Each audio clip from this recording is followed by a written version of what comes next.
Okay.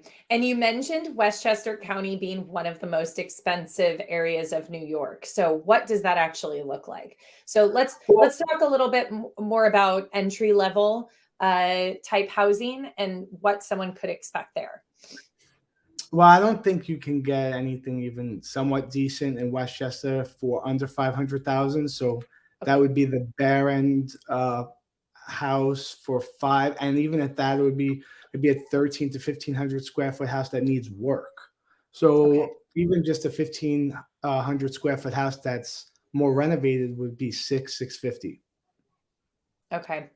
Mhm. And are you seeing a lot of people moving there that are young professionals, a little bit older, right sizing? What is it that you're seeing a lot of right now? Well, we are seeing a lot of first time home buyers, a lot of people that have degrees all over the country, such as finance, who came here to work at Wall Street. And then they like to have the New York City experience for a short period of time and live there in a little tiny apartment that's like a dorm. But eventually they get married and they come here to Westchester. And so you got a lot of people from the financial areas. And again, like I said, Broadway, uh, you have nursing and hospitals, really good employees at Mount Sinai and Presbyterian. So a lot of people that get these degrees, they that to have opportunities in New York City often find themselves living in Westchester County. Okay. And would you say it's primarily suburban there? Yeah, suburban. The most southern part is like a slightly more suburban version of New York City, like the Bronx borough, not so much like Manhattan. And the northernmost part of Westchester is like borderline, but not yet rural.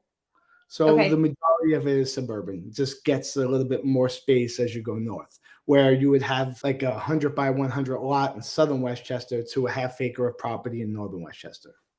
Got it. Okay. That was going to be my next question. So, what do the lot sizes look like?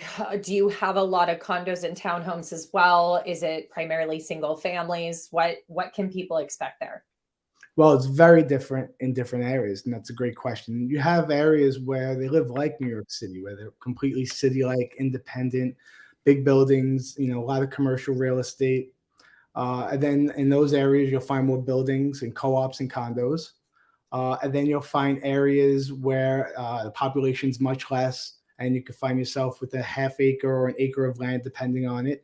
And then if you're in southern Westchester, because they built that up so quickly as people were coming out of New York City, again, small lot sizes. Your neighbors maybe a couple of 100 feet away. So again, that's why I said it's almost like a slightly suburban version of like the Northeast Bronx, Okay. um, where houses are on 100 by 100 lots. Um, And I don't even know what that means. I'll be honest with you. So I don't know what 100 by 100 means. Or just 100 feet. It's literally 100 feet by 100 feet. Okay. Okay. We just go by square footage of lots, right? So it's so interesting because, well, that sounds more like a grid system, Yeah. right? So where we are, everything's kind of shaped like this, Yeah. and we just kind of go overall square footage. So I love to hear that. And it's great because, again, if I was moving to your area, to Westchester County, I wouldn't know what in the world that was, right? So that's really helpful. And someone just threw out a shocked face. I don't know what they're shocked about, but they're shocked about something. And I will take this moment to also mention, if you are watching this and want to leave a comment or have a question, make sure you do that while we're live, because we love answering things as we're going here. Mhm. So next thing that I have for you is, what does the market look like right now? And what are you predicting will be happening in the next 6 to 12 months? Well, it's a really interesting question. I would say it depends on who you ask. If you're asking how the market is in terms of home ownership, the Yes. market is completely steady. Yeah. The prices are not changing. In fact, the numbers just came out for November, and our median price point jumped up by 3% from That's last. great. And it's pretty much at the exact same point it was last November of 2021, with a very stable market. Um, the biggest change that has happened in our real estate market is transactions, the amount of transactions happening. So the market has slowed down in terms of how many people are transacting, but the market in terms of price points not really changing.